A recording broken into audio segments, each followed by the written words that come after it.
Raising the Bar, Greater RVA's premier law talk radio show. Call into the show with your stories and questions at 804-454-1366. 804-454-1366.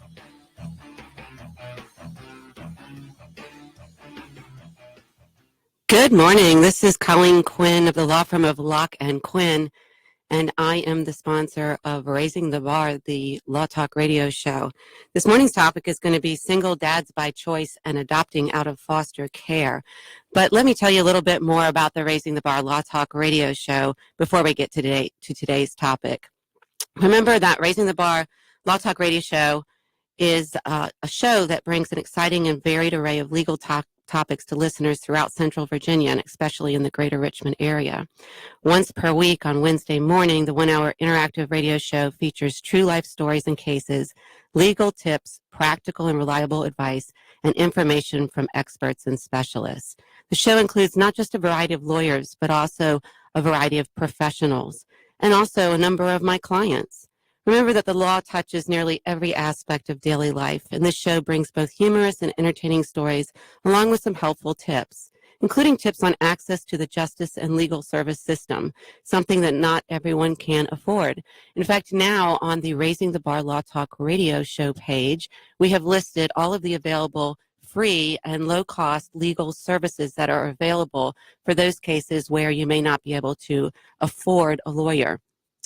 Remember that Locke and Quinn is conveniently located in the near West End, near the Willow Lawn Shopping Center, where there is a plethora of dining options. So you can get your big beefy burrito at the Chipotle next door, along with your personal legal services at the same time. We also have the newly opened Chick-fil-A, and of course the Krispy Kreme donut shop is right down the street. So come get your estate planning, your family formation, your family law, your personal injury services, and a variety of other personal services at our law firm at Locke and Quinn, while also choosing some of those lovely dining options that we have right around us. And if you can't come visit us in person, of course, we're always happy to Skype, Tango, Google Hangout, email, or talk by good old-fashioned phone if you like. But please do remember that we are there to provide legal services in a variety of different areas. So now let's turn to the topic of today's show. And joining me today is my client, Joel Elston. Good morning, Joel. Good morning. It's great to have you on the show. Great to be here. Thank you. Well, I'm going to tell our listeners that Joel is a 3-time dad adopting out of foster care. And he also is an accomplished health coach and life coach. He's written a book that we're going to talk about later called The Bench. And most importantly, I began to get to know Joel by being his attorney, finalizing his youngest son's adoption recently. And we had a lovely celebration hearing for Justin up in the Hanover Circuit Court just a couple months ago. And we're going to talk a little bit later in the show about what a celebration hearing in a foster care finalization looks like and sounds like and feels like, because it was a fabulous celebration hearing before the Hanover Circuit Court judge. So Joel, tell us a little bit about yourself. Where'd you grow up, and how'd you get into the profession that you're in now? Well, again, thank you so much for having me. It's great to be here. I grew up in Florida, a little town called Plant City. It's just a little bit east of Tampa. And I grew up in, I was the son of a compulsive gambler, and he left my mom and my family when I was about 6 or 7, and I ended up being adopted by a gentleman who my mom married, who's my dad and my hero. And I grew up in a great family, always had great support, good people around me. And so that was your first experience with adoption at a very young age. At a very young age. Yeah. And I, unfortunately, as time went on for me, I have a lot of addictive genes in my family. And my grandfather in particular was a very severe alcoholic. And I was very guarded about not drinking and not being an alcoholic. But then again, my biological father was a compulsive gambler. And that's the addiction that sort of took me over. So I spent most of my 20s in spiraling downward into gambling addiction. Wow. ended up, I was working for my dad's insurance agency and having access to a lot of money and being a compulsive gambler, just generally don't match right. At all. It matched for a while, at least on the other side of the gambling, but and my addiction eventually led me. It's a long story I talk about a lot in my book, but it eventually led me to losing everything, going to work for another company and taking money from a company that it's called stealing is what I call it today. At the time I was borrowing. I stole a bunch of money from a company. They pressed charges. I ended up being a convicted felon. Wow. And lost everything. Wow. And started and began a program of recovery. And it was at that time that you asked how I got my field. Right. I was working, I started doing a bunch of odd jobs, and the gentleman that was running the treatment center / halfway house I was living in asked me if I'd be a house manager after about 6 months of recovery. And I started doing that and became fascinated with addiction work and understanding that I'm pretty good at it. And my recovery progressed, and actually living there and working there helped with my recovery. And I just continued on for a long time, just sort of getting my life together. It was a slow process at first, but I used everything that happened eventually made sense. It became part of my process. I began to believe that things are starting to turn around. And even though there was a lot of stuff happening in my life that was negative, I kept seeing that the positives were starting to come back in. And I really, really turned things around and loved my life. And that led me to sort of where we are now. Yeah. Yeah, we all have our journey and we all have our demons to overcome. And with addiction too, there's so much we're learning too about, the genetics, et cetera. I mean, I've got the Irish in my family. We certainly have our share of addictive aspects, especially the drinking side of things, So basically, you then kind of morphed into a certain field of education. So tell us a little bit about your education that you then obtained. Well, I took a very non-traditional route to education. I have multiple certifications and degrees from. I began looking at addiction medicine in the beginning, and I got certified as an addiction counselor. That specifically for the gambling addiction. Again, it's a very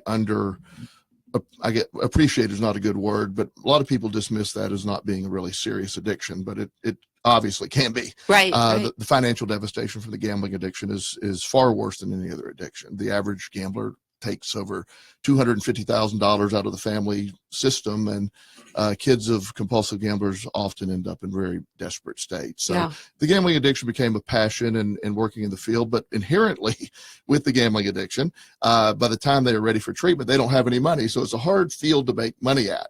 So along the way, I discovered various forms of sort of coaching or addiction work that led me to other areas. I made the discovery of the law of attraction is one of my major things that changed my life. For those of you that read the book, The Secret, it's what started my realization that I'm sort of in control of my own perspective. Everything that I'd been through, I lived a very negative life for a long time. I anticipated negative things to happen, right, and negative things kept happening. Right. And when I realized I could immediately change that, I just had this big epiphany that I can be happy at any point in time I want. Right. And I became responsible for my own thoughts. I cured my depression with exercise and positive thought. My anxiety went away. It's never, I can't say this as a professional. I can't say I cured my addiction, because we were never cured from addiction, but I've arrested my addiction for over 23 years using that concept. I like that. I like that term. Yeah. And it's certainly not a problem in my life now, but along the way, there was a lot of stuff that I was learning and feeling and growing. And, I had I had a very wild period of time during my 20s, obviously. And right. As far as relationships go, I dated a lot of strippers. I dated a lot of craziness. and to be honest, I never wanted to get married. It was just something that I was like, okay, I've been too crazy. And after you're single for a long time, the idea of marrying someone, it's hard to accept. It is that new lifestyle of somebody. So I dated on and off for a long time, nothing ever too serious. But really good friend of mine, and I met her family through another family friend, and I became really close to her kids. They were really cool kids, and they were somebody else's kids, which were really awesome because I could spend just the right amount of time. Right. It's like being a grandparent. Right. You get exactly. them and then you can hand them back. Right. And so the closer I came to these kids, they relied on me, and their father wasn't active in their life, their biological father. So in a sense, I sort of became a de facto dad to them. And it was a point that really just sort of got me thinking, maybe I would want to. Wow, this parenthood thing might not be so bad. Right. Yeah. So in a very short story there, and then my friendship, or at least that period of time with this lady, sort of fell apart, and I sort of lost touch with the kids for a little while. But it's the first time I'd ever thought about being a dad. Right. And so it did light that fire. Okay. So you were talking about getting control of your addiction. And when I was going through the divorce, a good colleague of mine said, Colleen, you can be the yo-yo, or you can control the yo-yo, and it's really kind of flipping that whole outlook. And you did that, which got you to the point where now you can be in this kind of what we call in loco parentis relationship with your friends' kids, and now you're able to move beyond yourself and to others. And so this is really kind of where we're going in terms of you choosing to be a single dad. And so tell us how then that unfolded, that you decided to adopt your first son and that you went down that path. Well, it was because of that when all this was happening, I'd moved from Florida to South Carolina. The gentleman that I began working with at the treatment center, eventually him and I became partners and opened up a treatment facility in Rock Hill, South Carolina. Okay. And I was randomly actually cooking a steak on the grill one night, and I randomly saw this ad that said, there's a therapeutic foster, looking for therapeutic foster family. So I just assumed, I mean, being a convicted felon, right, single male, there's zero chance. I was going to ask you about that. Right. There's zero chance of me being able to adopt. So I said, but I wouldn't mind. I've done trainings for stuff like this in the past. I'm a motivational speaker. I mean, maybe I can help with that. So I called the lady and spoke with her, and I explained my situation, and she kept saying, well, you sound like you'd be really good at being a therapeutic foster parent. I said, did you not understand I'm a convicted felon, single male? They don't line up for that.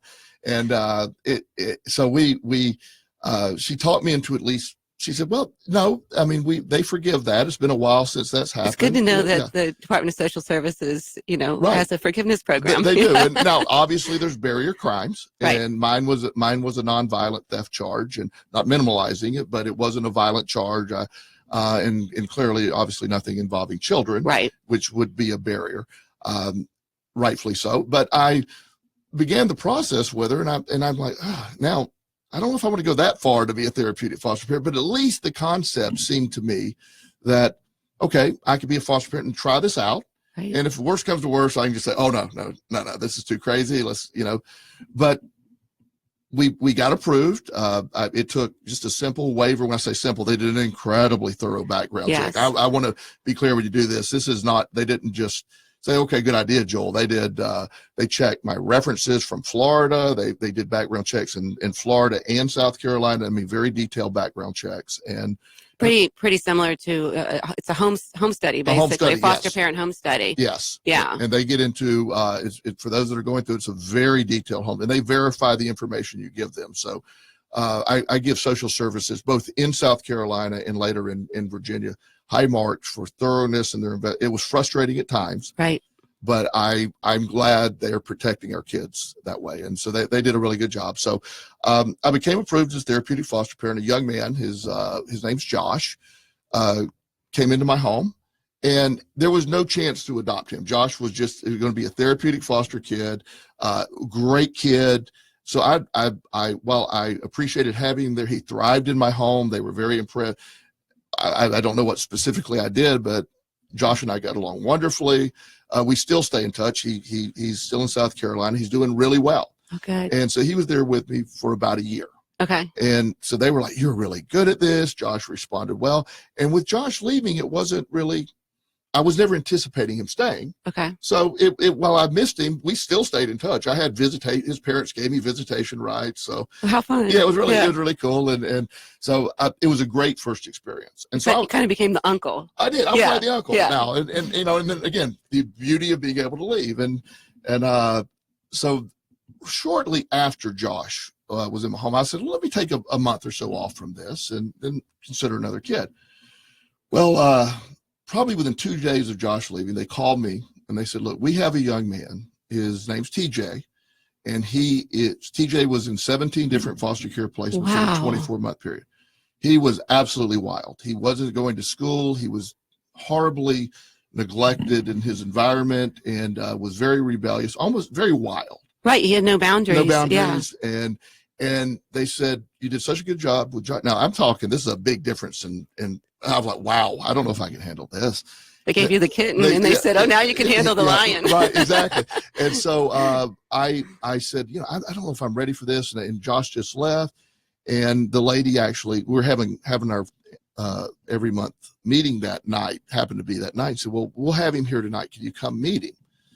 Well, I met him, and here's this pathetic little skinny, I guess 11-year-old at the time. And I watched him as he didn't realize anybody was watching him. He was stuffing food into his pockets. And I knew instantly, I should have just told her at that point, yeah, I'll do it. But I said, I got to think about it. And overnight I thought about it and said, let's try it. The motivating factor was he had run out of placements and he was going to go to the state hospital at that point. Yeah.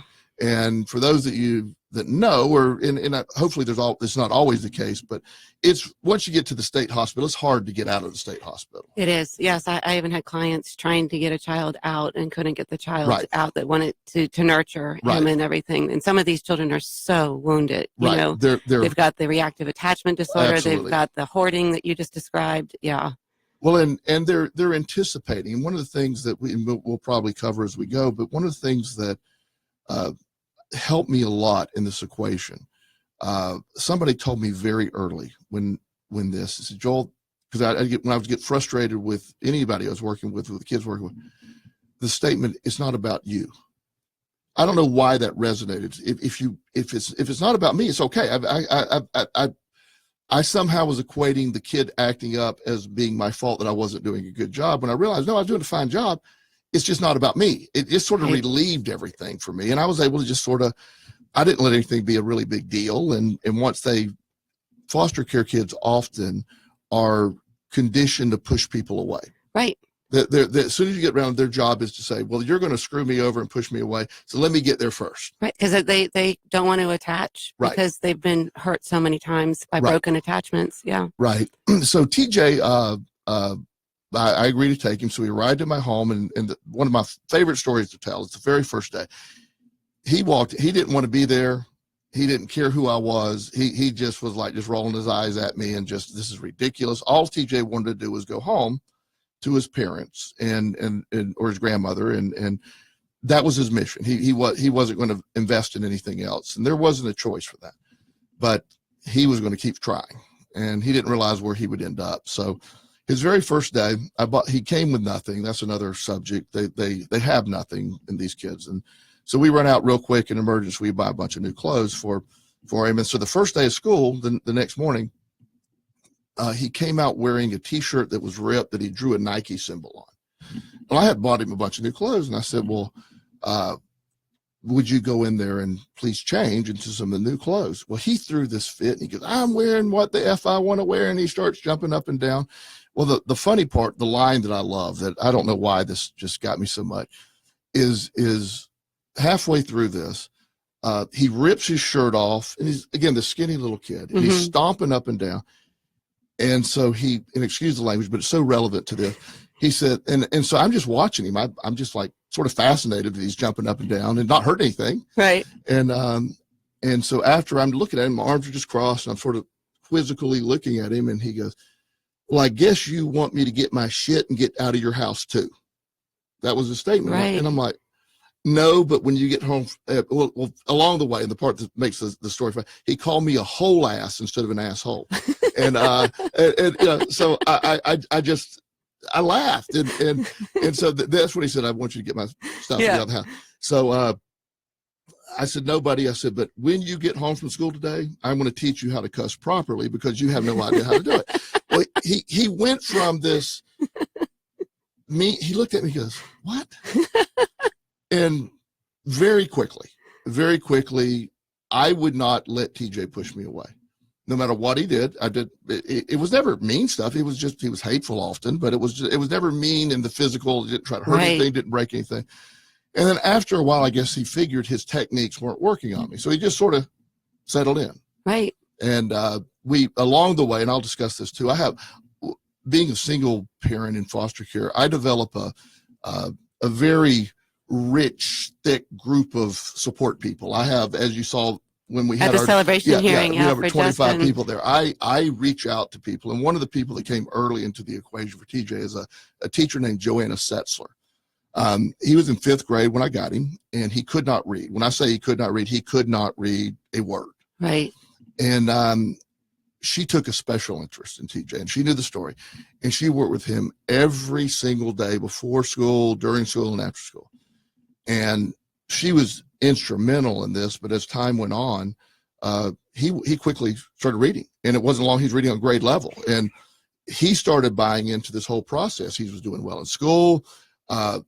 His behavior changed, and he just became a different kid. And it's just a matter of love and boundaries. And people think, well, you'll love them into this. Well, it on some level that's true. However, you just have to realize before you can you got to almost be indifference in the beginning. You can't allow that emotional attack to be successful. It's not about you. It's not about me. Yeah. And that statement would resonate with me every day. And there are days, I'm not trying to act like I did this perfectly. There are days I'm like, what am I doing here? And, but sure enough, he started to come along. And so we had, within 6 months, this was a different kid. While I do believe medication is an important component for some people, foster care kids, I'll go on a personal rant here, are horribly over medicated. Right. They are, it is abusive. And I just get very upset when I see these kids on 9 or 10 different psychotropic medications. Right. They shouldn't be on any, because they're in foster care. Of course, they're depressed, and that's a whole separate topic for me and I fight against that a lot. Gotcha. So we spent a lot of time and energy getting TJ off his medications, and he all of a sudden was a different kid. Everybody was shocked that that was who he was now. So we're going to cut to the break in about a minute. If you'd like to call into the show, it's 804-454-1366. Today, I'm interviewing my guest and client, Joel Elston, and we're talking about choosing to be a single dad and adopting out of foster care. You also can reach out and write to us on the Lock and Quinn Facebook Live page if you have any questions about today's topic, which again is choosing to be a single dad and adopting out of foster care. Joel has adopted 3 children out of foster care, and we were just talking about his experience with TJ, one of the children that he worked with. And we're going to be right back after the break, continuing our discussion.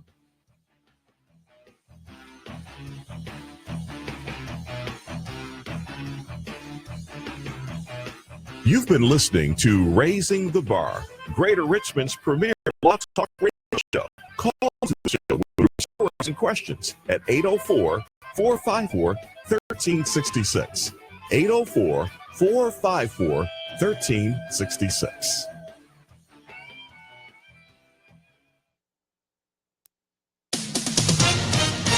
With SRN News, I'm Rich Thomason in Washington. Terror reigned for a time yesterday as a 15-year-old student opened fire at a Southwest Kentucky high school, killing 2 students and wounding 17 others. A suspect's in custody, nothing yet about a motive. President Trump's tax cut continues yielding benefits for American workers in the form of fatter paychecks. Now, Starbucks says it will give about 150,000 employees a raise, along with stock grants. Toys R Us has fallen on hard times, will start closing a number of its stores next month. Comcast expects NBC's airing of the Super Bowl and the Olympics next month to net $1.4 billion in ad sales. Wall Street opening higher this morning. The Dow is up about 81 points, the NASDAQ 13 points higher. More details at srnnews.com. Interested in trading as a way to generate extra monthly income? Listen up. Before you sign up for some garbage program or awkward in-person seminar, you really need to hear about the online trader program that everyone's talking about. This is the program that allows you to get your account funded with someone else's money. That's right. Apiary Fund will gladly put up to $100,000 of their money into your trading account. And the best part, you get to keep 85% of the profits without putting in a dime of your own money. Apiary Fund and this program are growing like crazy. As a special offer, Apiary Fund is allowing our listeners to get started for free. Just call 800-959-4526 and leave us your email address, and we will send you all the exciting details of how to trade Apiary Fund's money and not your own. Call 800-959-4526 and leave your email address on the voicemail. Your free report will be sent right away. 800-959-4526. That's 800-959-4526. The John Frederick Show. Well, the fake news, they kind of have a 5-day podcast reshuffle of fake Trump sucks news. This is how it goes. Monday, Russia collusion. Tuesday, mentally unfit. Wednesday, Trump's a racist. Thursday, Trump's going to be indicted. Friday, even Steve Bannon thinks he's nuts. Then they hit the shuffle button and start all over again on Monday. Ain't nothing fake about J-Fred. Get your truckload of truth every day on The John Frederick Show. Weekdays 6 to 10 a.m. on WNTW, AM 820 and 97.7 FM. Joel Wamsley here. The first thing you're going to have to learn is until you stop expecting politicians or anyone else to change your life isn't going to change. The only person who can change your life is you, but you need to know how. Listen to my show, The Del Wamsley Radio Show, where the hype ends and the help begins. Tune in to the Del Wamsley Show weekdays from noon to 1 right here on WNTW 820 The Answer, Richmond's choice for conservative talk.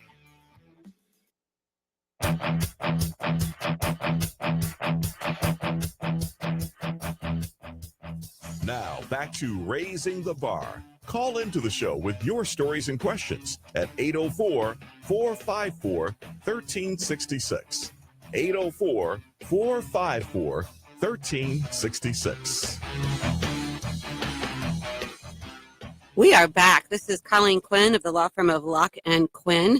And today on Raising the Bar, Greater RVA's Law Talk radio show, I am interviewing my client, Joel Elston, and we are talking about single dads by choice and adopting out of foster care. And before I go back to interviewing Joel, we do have a caller. Mark is on the line. Mark, good morning. Good morning. Do you have a question for us this morning? Well, I was very intrigued by the testimony that Joel gave. I have a similar experience maybe about 15 years ago where I took in these two kids, a young girl and her brother, and similar experience. They were very slow, and they were said to be, EI deficient, and it was a lot of work, but it was a lot of tough times, but it was also a lot of fun times. And I think that a lot of kids, they're kids. They're going to do crazy things. And I think playing around with them and, trying to be serious, but you got to be able to be well-balanced as a parent. It can't just be strict. You got to play around. It's kids are kids. Right. And I think that the job that he did needs to be praised because, when you got a kid that's on a lot of medication, it's already a tough thing to deal with because they're not themselves. They're being medicated, and it's mood swings. And I just take my hat off to him, and I'm so proud of him. And I just wish other parents, especially those that's biblical, Genesis to Revelation, and they go to church every week, we should be snatching up these children. They're our future.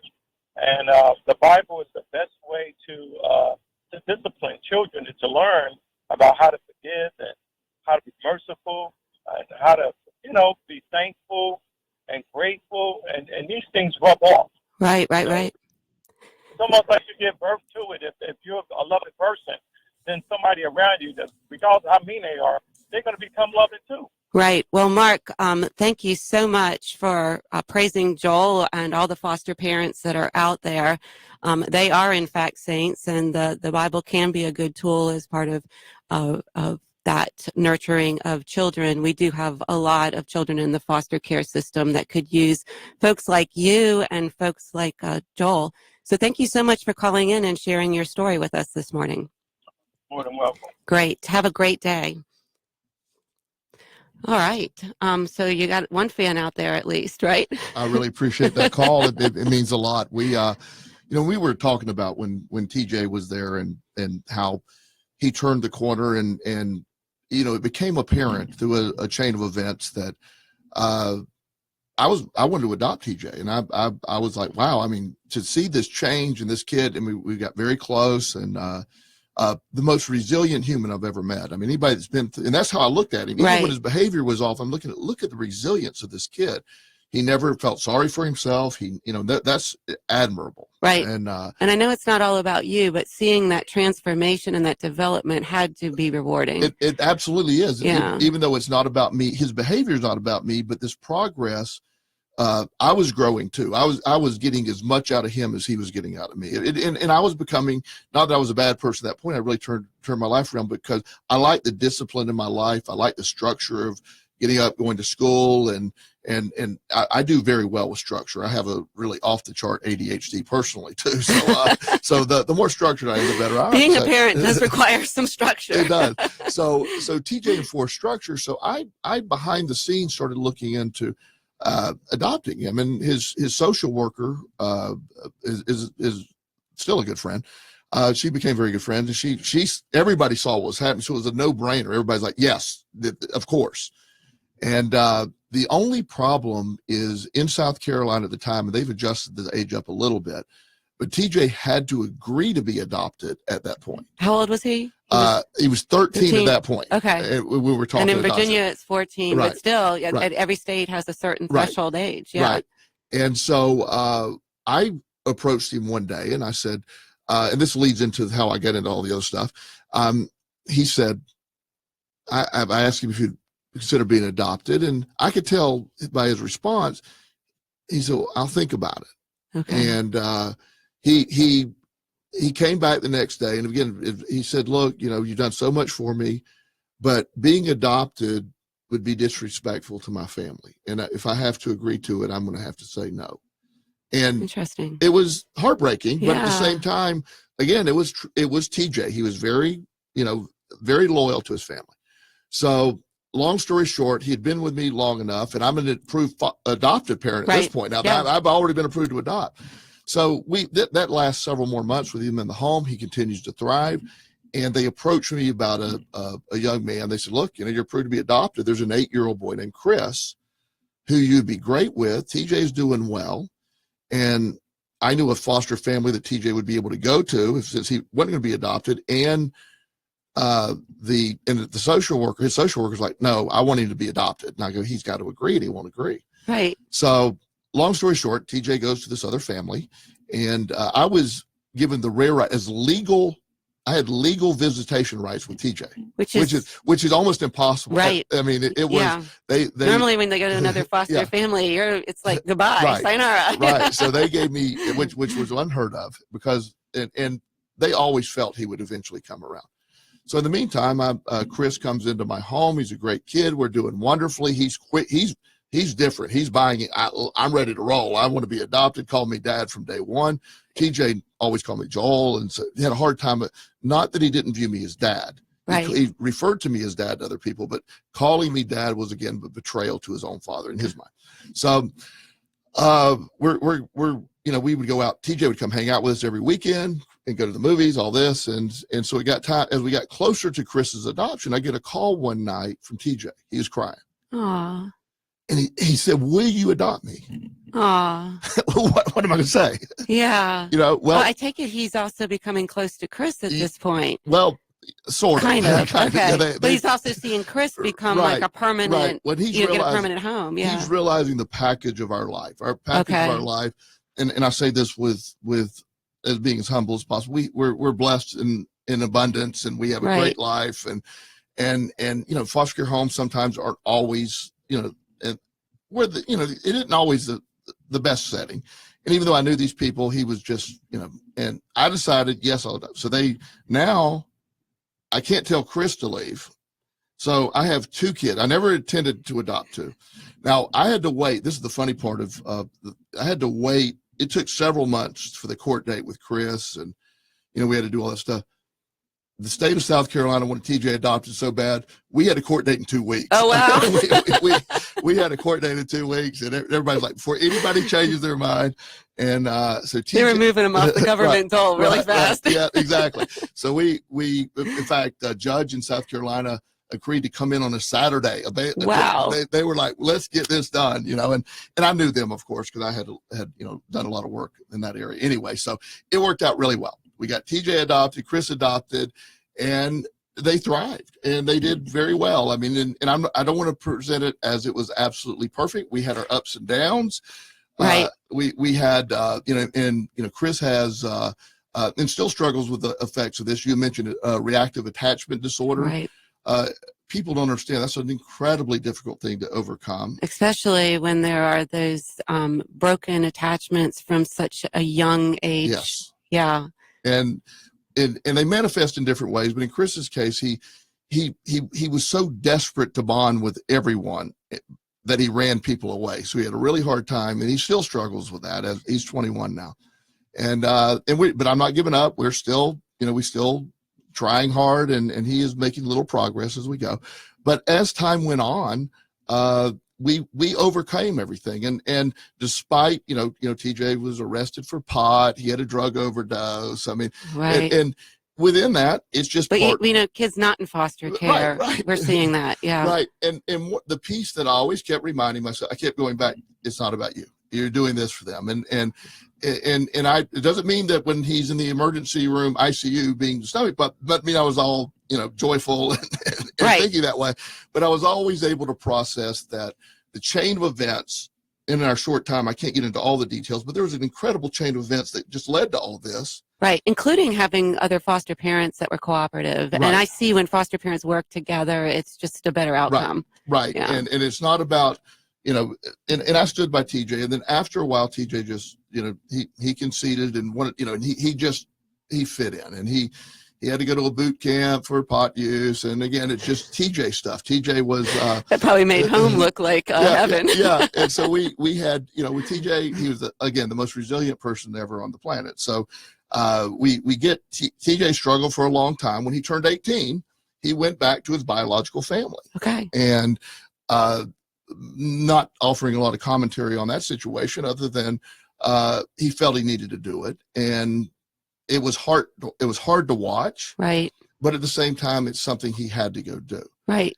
And so he called me probably after about 6 months of that saying, wow, it's pretty rough here. And so we got him through he hadn't finished school at that point. We got him through some schooling, and he really started turning his life around. I mean, he did some jail time, and not minor stuff in jail, but he really realized the call that turned it around for him. He called me one night, and one of the hilarious things about TJ is he did not understand sarcasm.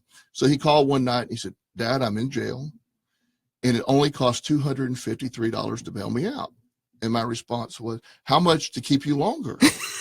And he's like, "I don't think you understand how it works." And I said, "I do, buddy." I said, when you get out, I'll help you, but I'm not getting you out of jail."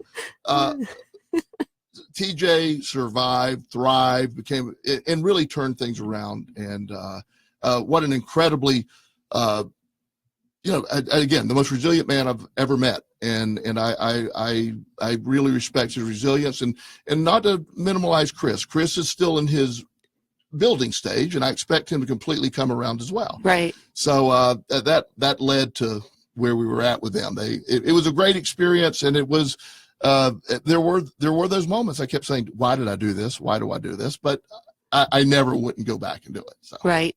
So how old are they, or were they? They're TJ and Chris. Chris right now is 21. Okay. And he was 8 years old when I adopted. Okay. TJ came in near the back end of his 11th year in foster care. Okay. By the time we got around to adopting, he was 13. Okay. And so that happened. And TJ, unfortunately, one of the things that sort of leads to the next chapter is in 2014, TJ was killed in a car wreck. Wow. That's really, that's really upsetting. And I'll give you a moment to process that. After having done so much good work with him and seeing him transform and seeing him thrive and everything, I imagine that was pretty devastating. It really was. But what I was able to do, and what I do to this day, is I mentioned how much I use the law of attraction in my life, and my focus with TJ became the joy he brought to my life, not the void created by his. And that's what I focused on. It's like you said before, you can either look at the negative and wallow in it, or you can turn it, you can be the yo-yo, or you can control the yo-yo. And so I realized that was my perspective, and I realized I had to, he would expect nothing less than me to go forward. To be resilient, like he was all those years. Yeah. And so that turnaround and that loss was clearly devastating. There's no way to even describe that. There will never be the moment that I say, this was a good thing. There'll never be that moment. However, I do focus every day. I'm grateful that he was, for the time I did have him in my life. Yes, absolutely. And that's what kept I'm grateful for, the life that you gave him. Yes. And so, it was amazing. And as we, I discuss in my book, The Bench, and the relevance of that bench is there's this place in Florida when I went into recovery early, that right down to the beach that I go to every day, there's this bench I was sitting on. And I realized many years into recovery, I always was sitting on this bench making decisions. Okay. So that was my place of refuge. By the way, that's where TJ's remains are today. Oh, wow. And that was the bench where he sat on it. We all sat on it. And 2 years after TJ died, I was at the bench, and not that this is a good thing, but my life was amazing. I mean, I have professionally, I'm in, just good place. Yeah. I have a published book. I do public speaking. I have the best life of anybody. I wouldn't trade my life with anyone. And good, bad, and ugly. It all made me the man I am today. And I was sitting on the bench, and I just randomly had a thought of, I always post stuff about foster care and people adopting and foster care. And I said, I'm sitting here with this big house just by myself. I'm not that old. Right. And, I'm in great health. I'm a lot older than I was before. And I said, maybe I'll consider doing it again. So through UMFS at United Family Methodist Services, we had right down the street, right from my office. Exactly. I became licensed again as a therapeutic foster parent. I took the training again, and I said I will take it step by step. I don't want to jump into anything. And whereas I took whatever came along before, I said, I am going to be picky this time. I'm going to, there's some behaviors. A little older, a little wiser. Yeah. Maybe you're a little tired and don't want right, as much work. Right. I now know don't have as much energy maybe as I did when I was a parent before, but I certainly I parent more efficiently today. Right. And, so they presented me with several cases. And of course, with my background, they were presenting me with and I'm not making fun of people's situations, but, the young man that smeared feces all over the wall every night. I'm like, okay, well, sorry. No. And I've done a lot of those disrupted placements. Yeah. I knew that I was going to have to find the right situation. And it may not come along. I was also prepared. I wasn't stuck. I just said, I wanted to see what. So giving them credit, they didn't pressure me much. Every now and then they kept saying, come on. And then one day in October of 2016, I believe, my years are getting by me now as time goes on. They do fly by. Yeah. They tell me about this young man. He was in a treatment center in Lynchburg. And everything he described was just, it was, I said, that's my, the ADHD, I mean, welcome to my house. Right. I can handle that. I handle that. His stuff was, while having issues, his stuff was stuff that really fit my expertise. And so we had a couple of visits, and again, very quick, within 2 weeks of our first visit, he was in my home as a foster kid. Okay. And he began to thrive immediately. And I once again, and it sounds arrogant when I say this, it wasn't me doing it, but I reached out and people responded. I developed an incredible support network. That's what everybody asks. How do I do it? And first of all, I have the best job in the world. I'm flexible in that, but I'm very proactive in getting people in our lives that can help. These are good people that they're dear friends. I have so many people that I could call right now if Justin were sick at school and go get him.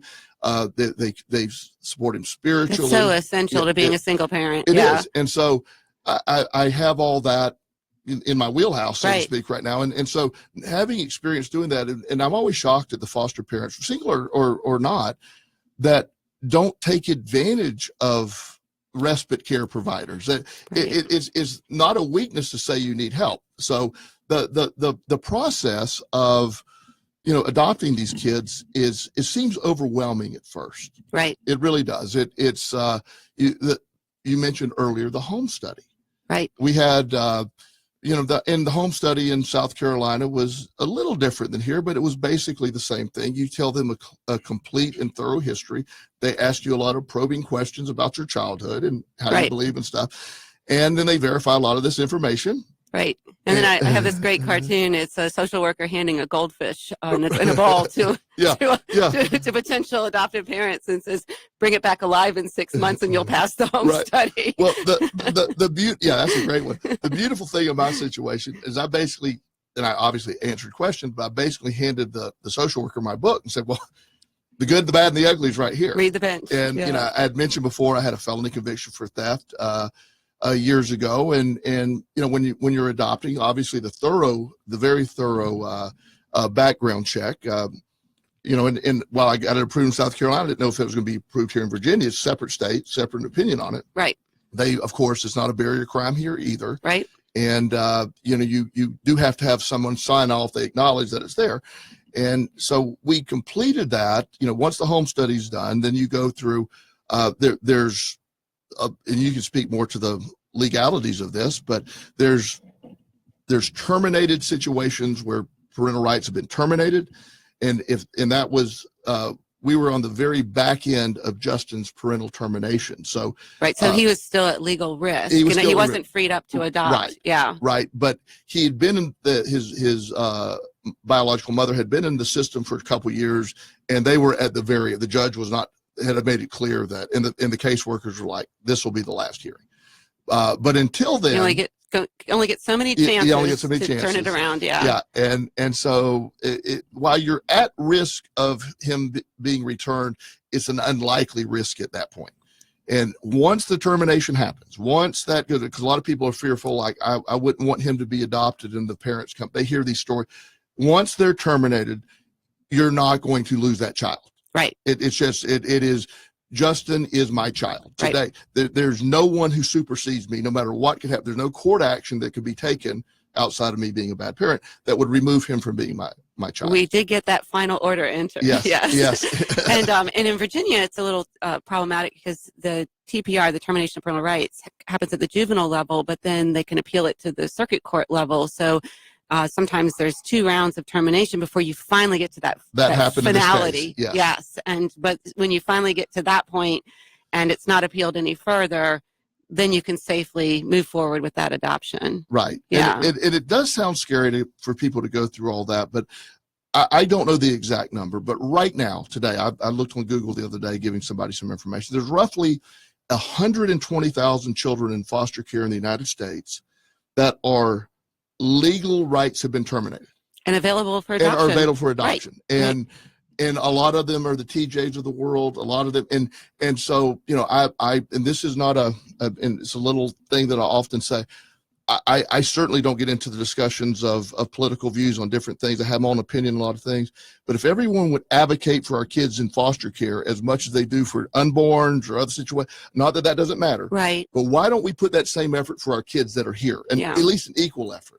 And there's so much emphasis sometimes on adopting a newborn, yes. And the children in foster care tend to be older. They tend to be over the age of 6, but they are in need of a forever family home, and so having more people come forward to basically give these children a stable, loving home like you've given your 3 children now is just so critical to their success.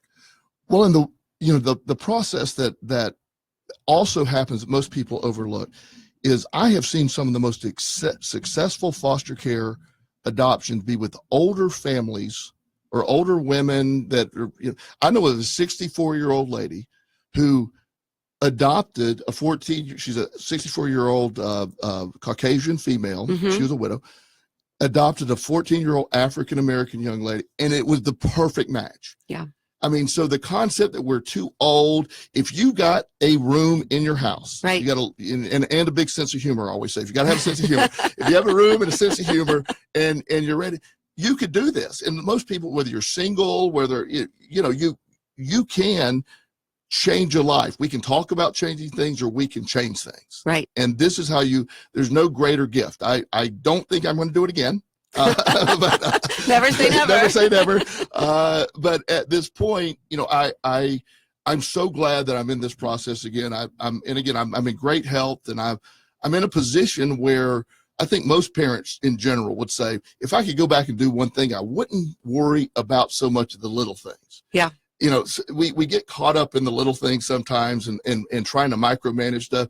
I'm a better parent today than I was and I was good before, but I do better this time because well, you get, practice makes perfect. And some of the little stuff comes along. You're like, okay, okay, whatever. Right. I'll act like I didn't hear that or something. And Justin's thriving. So, well, and he looked super dapper at the celebration hearing. And what's fun is I'm seeing a lot more judges now throughout Virginia do really fun celebration hearings. In fact, Judge Hicks in Henrico, he actually does it up with balloons and presents. And then there's another judge in Charlottesville who lets the kids ring the bell because the courtroom is right there in the town square center with the bell. And of course, the Hanover judge in Justin's case was incredibly accommodating and allowing all 25 attendees to come up and take the bench. Justin sat at the bench and held the gavel, and and she was it was amazing. And not every county Hanover we had to pay for the hearing because it's I get it. There's nobody going to say sorry you can't adopt. I mean, at this point, right? But I think the hearing is important. It is, and there are the subsidies. In Virginia, there's up to $2,000 for the attorney fees and costs, which generally cover even the hearing. Yeah, and also people like you, and I certainly appreciate your services. You do a lot for that amount you get. I mean, you really. It's fun though. It's a passion. I can tell it's a passion for you. I mean, it is. You are out there as someone who's an advocate for these kids, and it's obvious. And I appreciate you, and I know a lot of people that are really appreciative for all the work you do. Oh, thank you so much, Joel. And for folks that are considering being foster parents, we do have a page on our website too with some tips on foster parent rights with regard to the legalities. And before we close out the show, Joel, you mentioned that you write about foster parents and you write tips. Where can that be found? Well, really, we're working on that being formalized. But okay. I'm on Facebook. I do a lot on Facebook. Okay, so connect with Joel on Facebook. Yes, Joel Elston on Facebook. My book is called The Bench by Joel Elston, available on Amazon. And my website is joelelston.com. Right, and I understand you're working on a new book. Actually, three at once. Wow, that's quite ambitious. Yes, it is. So we're going to have to look ahead for that book. Is it a sequel or is it? It's a quasi sequel. A quasi sequel. Yes. Or it's a tri sequel. It's a tri sequel. I'll come up with a name. There you go. We are closing out Raising the Bar, the Law Talk radio show. Join me next week, next Wednesday. Thank you. News this hour from townhall.com. I'm Rich Thomason. President Trump and the Senate's top Democrats squabbling again over funding for a border wall.